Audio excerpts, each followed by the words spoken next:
Good afternoon, everyone. Welcome to another fabulous edition of the Greater Lawrence Chamber of Commerce Chamber Chat.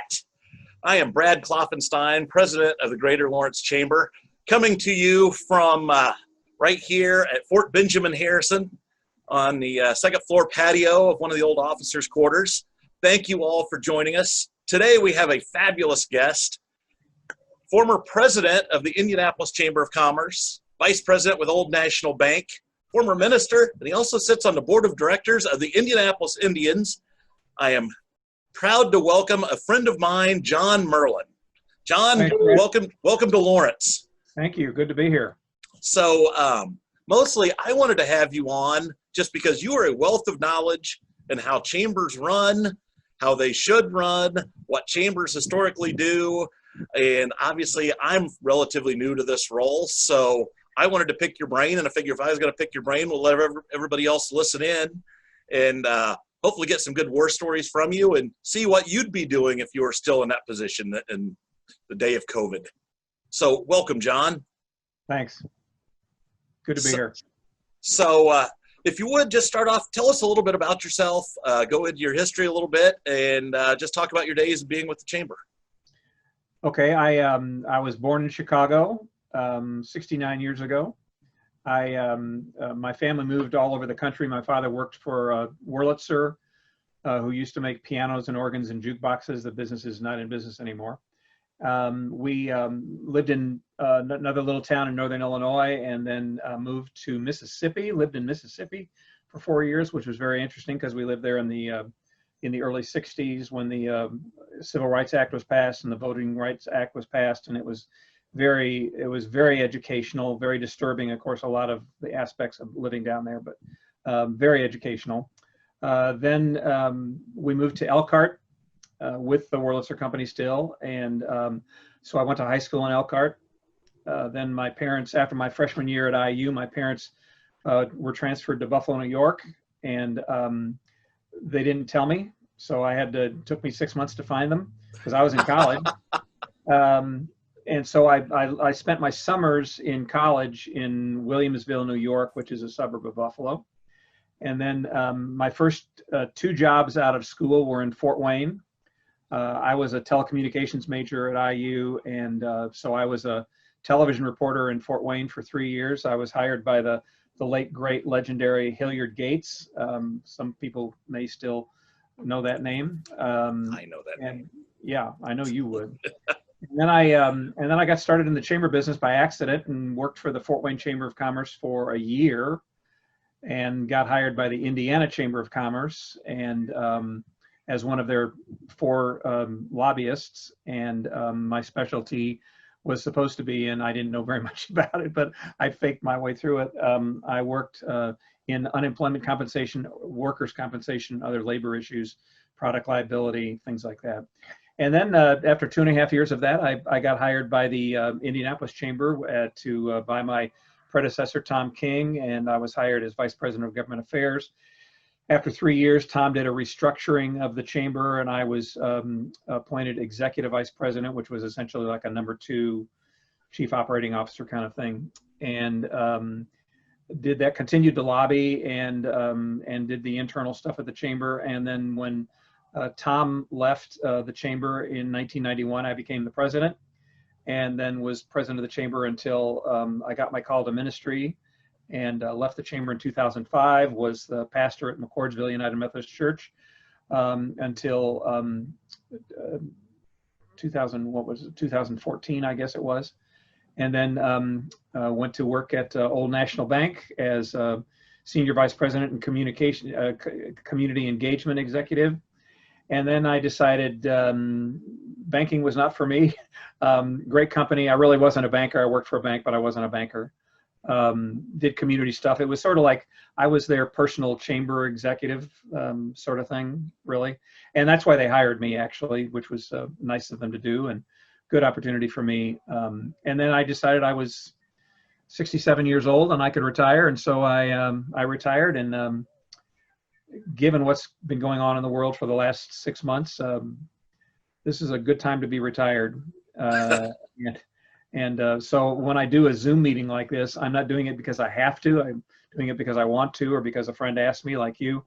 But I wouldn't want to be doing what so many of you are doing, which is lots of Zoom meetings and working remotely and things like that. My wife, on the other hand, works at home. She's a marketing consultant, primarily with law firms, and doing social media consulting for them.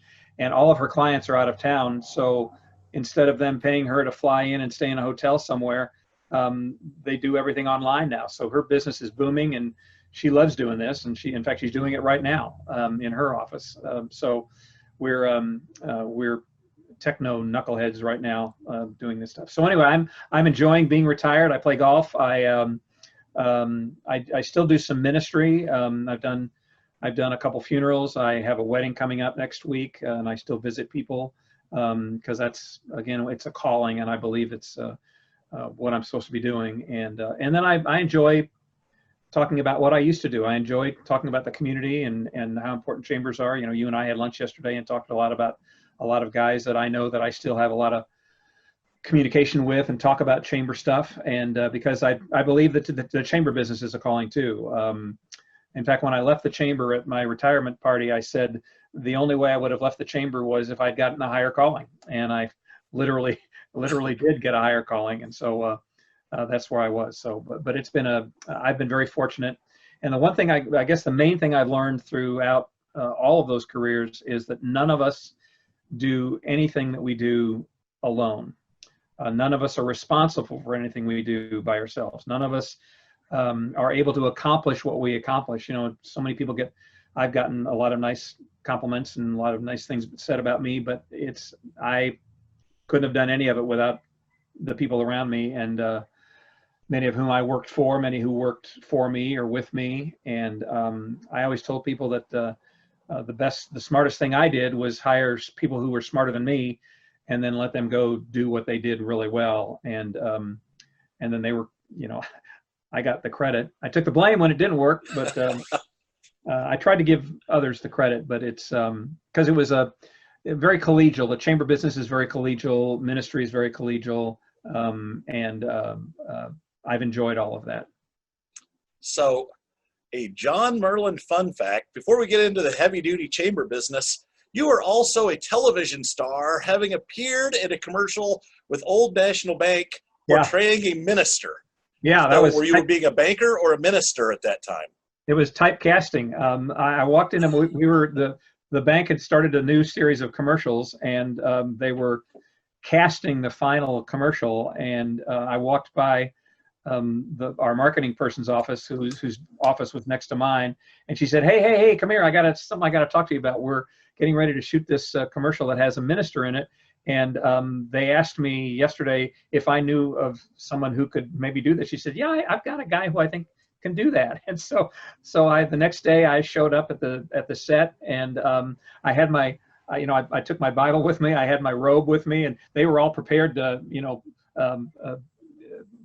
give me clothes and give me stuff. And I said, that's okay. I've got this covered.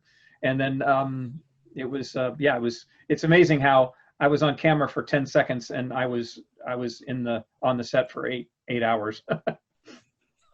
My impression is the movie business. My impression is that that's how those things go. So it's heck being a star. So let me ask you, we'll just get right to it. If you were sitting in my seat right now, how would you be handling things, and how would that be different? Or would you just throw up your hands and say, well, we had a good run? Well, actually, no. I've had this conversation with a lot of people, chamber people, current chamber people, retired chamber people, people who run other organizations, had it on the boards of a couple of other organizations, not-for-profit organizations that I serve on the board. And interestingly, there is if you'll forgive me, there is a biblical reference here. And there's a very small, you could read the Bible 28 times and miss this little passage, but it's about a guy, again, a little known Old Testament biblical character who was put in a situation that he did not know what to do in that situation, but it was God sent him somewhere to do something, and he did it. And he obviously, again, as I said before, he didn't do it alone. He had God's help, but he was alone. He was a lone person who influenced hundreds of people, and was successful, and he did what God called him to do. Well, the part of that relates to chamber work now is, and this is a friend of mine has turned this into and I've then stolen it from him, which is another thing, Chamber 101, always steal things from other communities, because somebody in San Francisco has no idea what's going on in Lawrence, and you can steal anything that they do and do it here, and it's brand new, and you're a hero. But anyway, it's three sentences. Start where you are, use what you have, and do what you can.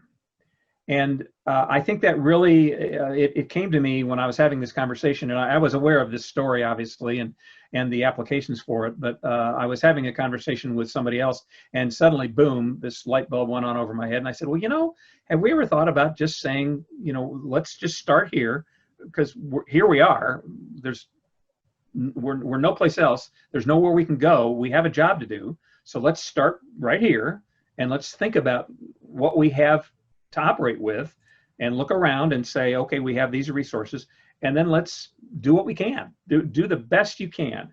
And I've given that advice to a lot of people. In fact, I was very flattered by, again, one of the boards that I serve on, and they actually made a little postcard with that phrase on it, and passed it out, and they're using it a lot now in their communications and in their conversations with donors, with staff, with supporters of different kind, and with their customers. And it's so my advice to you and to any other chamber executive who would ask me, and any other board that I might talk to, I would say, start where you are, use what you have, do what you can. That's actually really good advice, and one we're forced to use, because again, it's not original, but it's I think it's pretty good too. Well, consider it stolen once again. Good. I would be disappointed if somebody's not writing that down and saying, yeah, let's use that sometime. Share it at your next board meeting. Like I say, I'm going to go back and watch this, write this thing down. That's going to be absolutely at the next board meeting.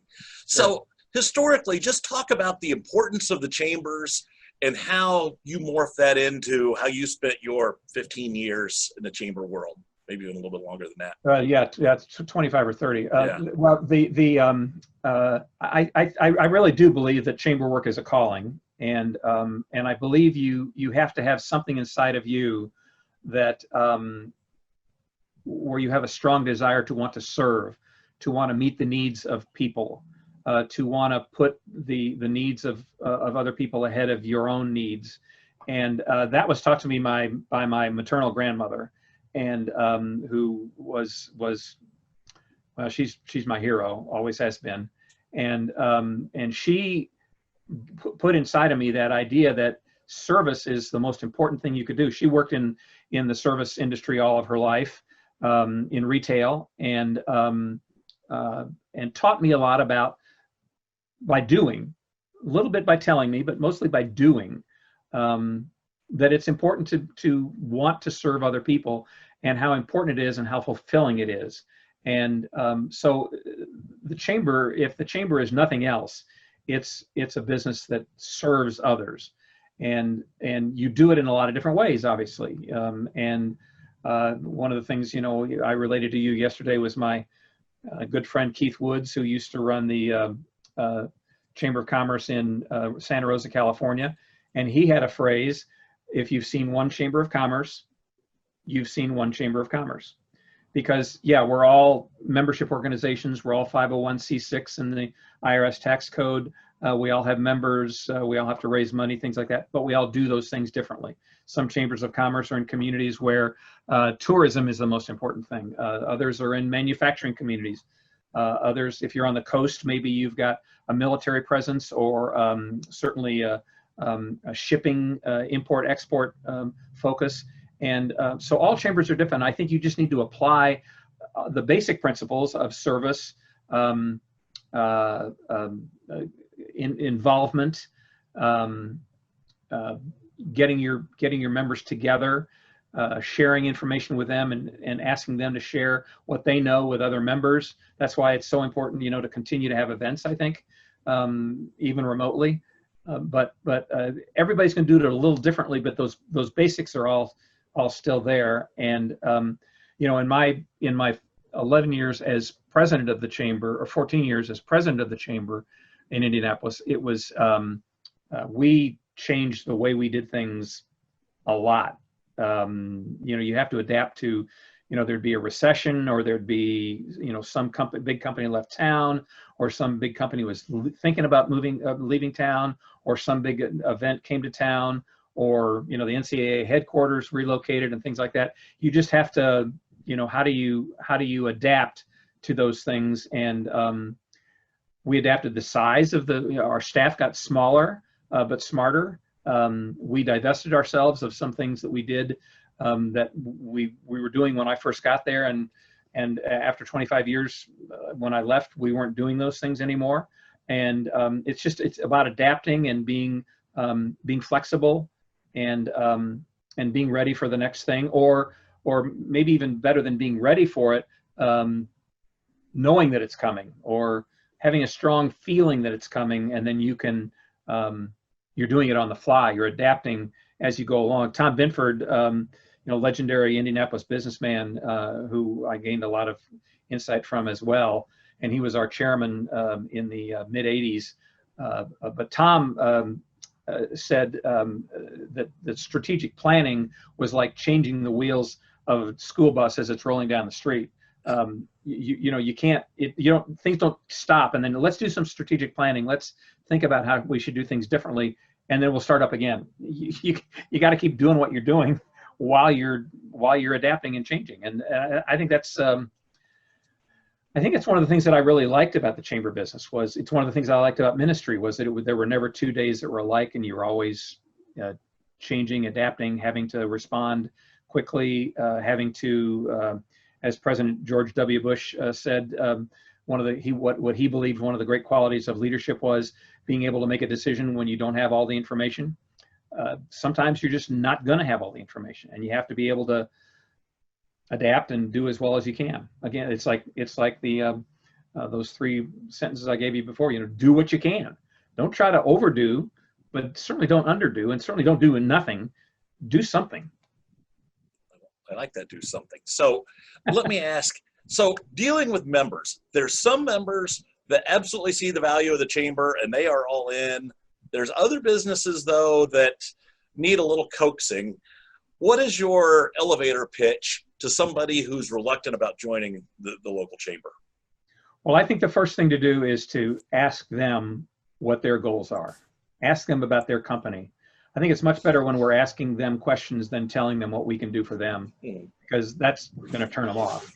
I think we need to ask them about that's why I did a lot of, I probably visited a half a dozen businesses a month.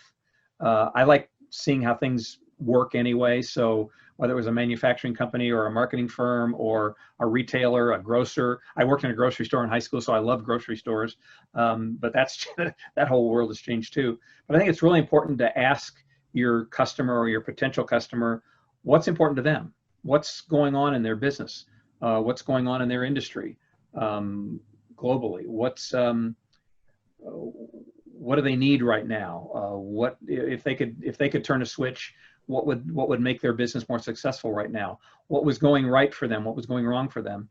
And just listen to them and react to what they say, and then hopefully there's a lot of stuff in there that they're looking for that the chamber provides. And if you can honestly give them some insights into what the chamber does by first asking them what they need and then respond to that, then I think you're way ahead of the game.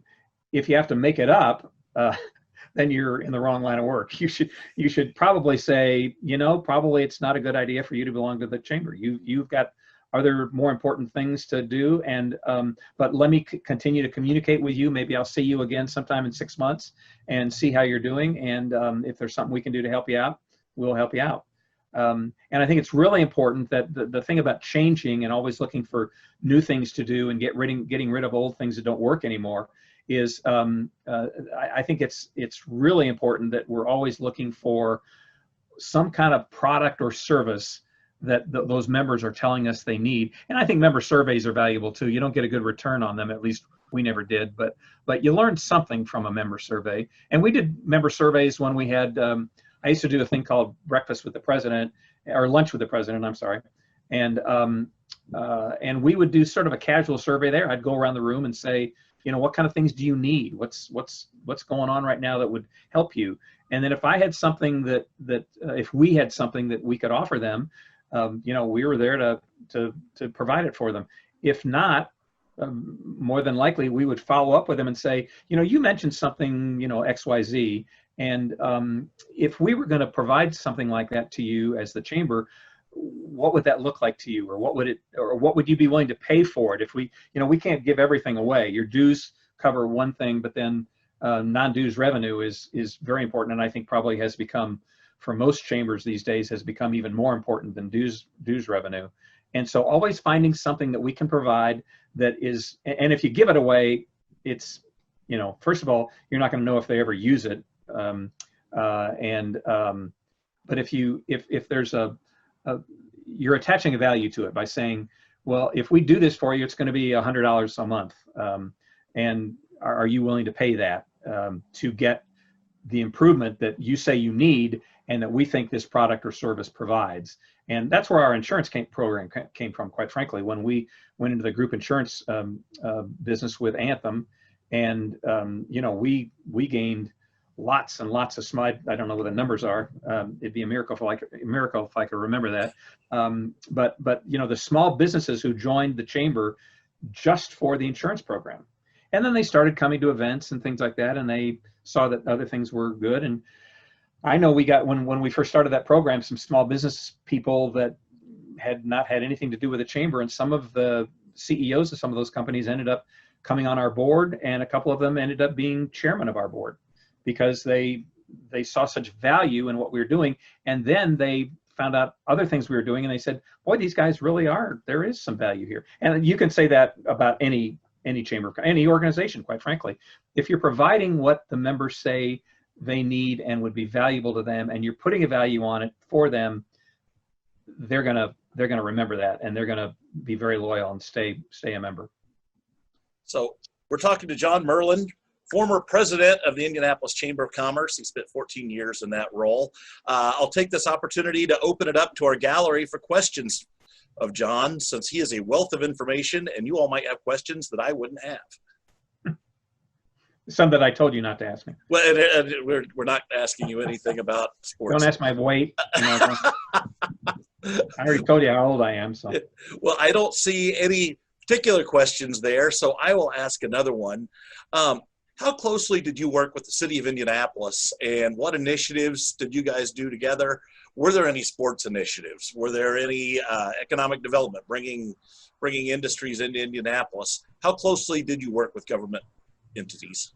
Well, you can't avoid not working with the city and the the Metropolitan Development Commission and DOT and things like that on very specific issues that maybe a member will come to you and say, I'm having trouble with something and I don't know who to contact. And so we would be that liaison. We had a person, that was my job when I first went there, and then we always had at least a person. I think there probably is a larger department now that does that sort of stuff at the chamber, that does that role of advocacy, which is a key component of any chamber, I think. But when you've seen one chamber, you've seen one chamber.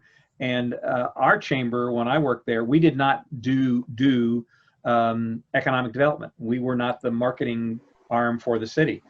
The current chamber, the Indy Chamber now, as it's called, is the economic development marketing arm for the city of Indianapolis. And they receive revenue from the city, and they have a staff liaison person between the city county building and the city and the chamber. And they do that stuff, and they do a lot of things attached to it. the way we did economic development when I was at the chamber was we developed the market. So by making sure that the laws and regulations were pro-business, that the streets were adequate, that the infrastructure, maybe the major initiative that we had when I was at the chamber was the GIFT project, which was getting Indianapolis fit for tomorrow, and it was a celebration of the 100th anniversary of the chamber. And the chamber got started by Colonel Lilly in 1890 by doing an infrastructure project where he brought in all the major. This was in 1890 when there weren't a lot, but people were starting to pave streets in cities in 1890, and we didn't have paved streets in Indianapolis. And he brought in all these, John Deere and those kinds of people who paved the streets of the mile square in Indianapolis, and that's how the organization got started. The chamber, which is at that time called the Commercial Club, organized that effort. Well, 100 years later, in 1990, we did the same thing and proposed to the mayor a $2.1 billion infrastructure program. Now, I can honestly say that not all of it was done, and there have been various iterations of it since. I know Greg Ballard did a version of it, and Bart Peterson did a version of it, and I don't know that it's talked about that much anymore. But the infrastructure, that dirty, nasty stuff that you can't see, everything that's under your feet, the sewers and the streets and the sidewalks and the curbs and all that sort of stuff, it's like owning a home. Every now and then you have to replace the roof.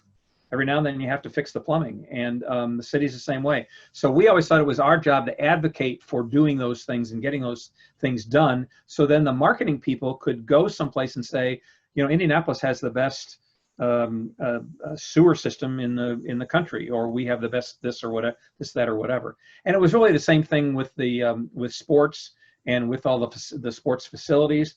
The chamber did did the study and recommended the construction of the Hoosier Dome, which doesn't even exist anymore. And but we're still paying for it. It was, yeah, and we always will be, although that tax is going to go away. Mm-hmm. Taxes don't go away. All taxes go away, John. I know that. So I was a bald-faced liar because I told the legislators the tax would go away. Anyway, because I lobbied for the 1% food and beverage tax, and but all of those things that make downtown and make the greater city what it is are things that we advocated for, and then the Sports Corporation or Downtown Indianapolis Corporation or the Economic Development Corporation could go out and sell those things. And so we were always working arm in arm with all those organizations. We met regularly and we had lots of interaction, but we also knew that each one of us had a specific role, and our role was advocacy. Our role was making the product as good as we could make it so that people would want to be here. So we've got a question here from Nicole. It says, what's one thing that you did for a business that you were able to see the difference that it made? Well, the Hoosier Dome, I would say, that was my first big thing when I was first at the chamber when I was Vice President of Government Affairs. And it was clearly, it wasn't the first big thing that happened downtown. You could argue that Market Square Arena in the 70s, also the bricking of the Circle. In fact, John Krause, a former deputy mayor, who continues to be involved in things in the city, has always said that the thing that made the difference was the bricking the Circle. And that was in 1978, I believe, 78 or 79. And that made everybody say, hey, downtown is attractive. The city cares about downtown. Businesses care about downtown. And before that, there was one restaurant open after 6 o'clock in downtown Indianapolis. And everybody got in their car after work and left.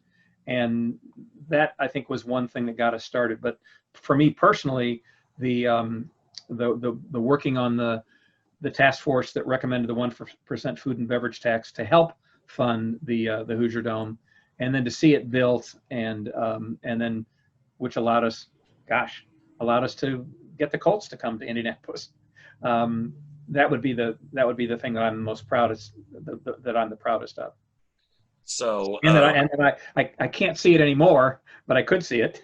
Yeah, exactly. Used to be able to see it. It's a nice convention center now. Yeah. So Adam wants to know, Did you go to high school at Elkhart with a follow-up of Go Chargers? Go Chargers. Adam, you might have to expand on that just a little bit. Well, I went to Elkhart High School when there was one high school, and it was the Blue Blazers. Chargers must be some other school. Okay, that answers my question. They split up at a point, and they just this year went back to one, right? One high school. Yeah. Was Memorial the Chargers? Yeah. Oh, okay. All right. Yeah, my sister, if my parents hadn't moved to Buffalo, my sister would have gone to Memorial. Okay, cool. And now they're back to just one high school. So John, I wanted to ask you one last question. We might even do a second to last, but given I didn't know anywhere to go, so okay, I'm retired. Good.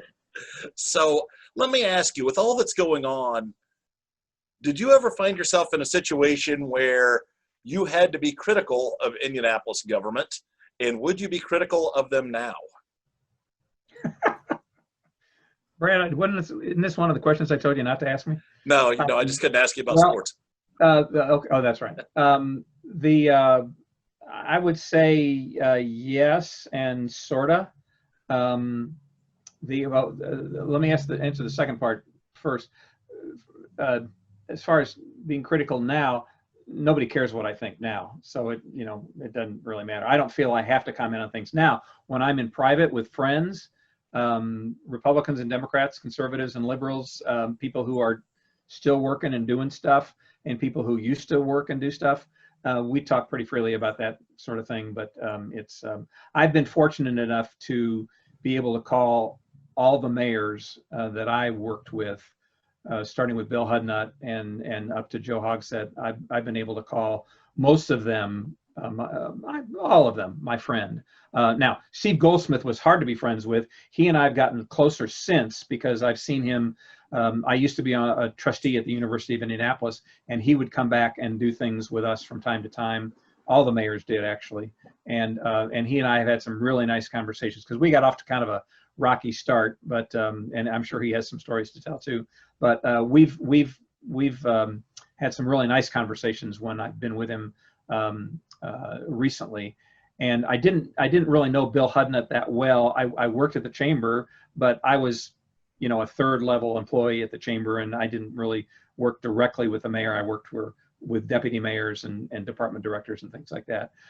But I think it's imperative that you.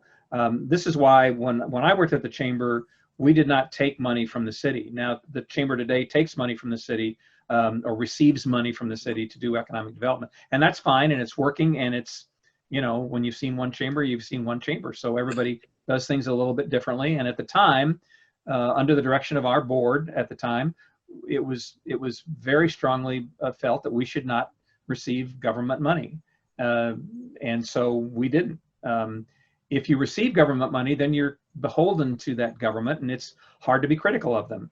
And from time to time, although not very often, because people have said this about Indianapolis for years, but there's a collegial attitude. I've used that word a couple of times here, I know, but there's an attitude about everybody working together. It's just like chambers of commerce. I mean, we worked very closely with the Lawrence Chamber, with the Carmel Chamber, with the Greenwood Chamber.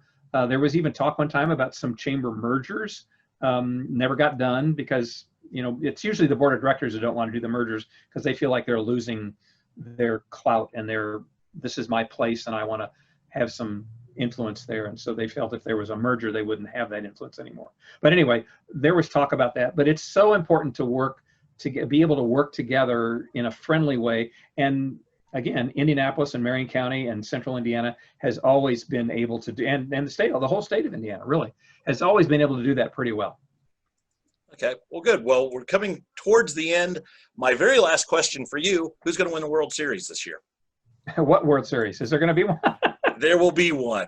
Yeah. Boy, I would say, unfortunately, it looks like it would be a Yankees-Dodgers World Series, which I know they probably haven't played in the World Series together for about 30 years, but it seems like the Yankees and the Dodgers play each other every year. But I think they're the two best teams in baseball right now, although my Cubs are hanging in there somehow just by I'm trying to be on the edge of my picture here. They have the the benefit of being in the Central. Yeah, they have a weak schedule, and that doesn't help you when you get into the playoffs. But No. I hope there is a World Series, and because I just want to watch baseball as long as I can watch it. I hear you. All right, John Myrland, thank you very much for joining us here on the Greater Lawrence Chamber of Commerce Chamber Chat. Thank you all who joined in live with us. This should be available by tomorrow morning on our Facebook page and our YouTube channel. Keep in mind some upcoming events. Tonight, once again, it's going to be perfect weather for our Greater Lawrence Chamber Cruise In on Otis Avenue at Lawton Loop. Next Tuesday, Aletha Dunstan will be our speaker for an in-person at the Starrett Center luncheon, and she's going to be talking about the Fort Harrison Reuse Authority. Our Greater Lawrence Chamber golf outing is going to be at the Fort Golf Course on September 8th. Get your reservations in for that. And I'll keep harping on this. We have the governor coming in to speak to our annual membership meeting on October 1st at the Starrett Center. We still have some room available, so please get your reservations in. We're taking sponsors for that, as well as sponsors for anyone who'd like to sponsor Chamber Chat or the Cruise In. So next week, our guest is going to be Indianapolis City County Councilor Dan Boots. He represents Castleton and the western part of Lawrence Township, so he will be here with us. Hopefully you will all be able to join us. And until then, have a great week, and we'll see you next week.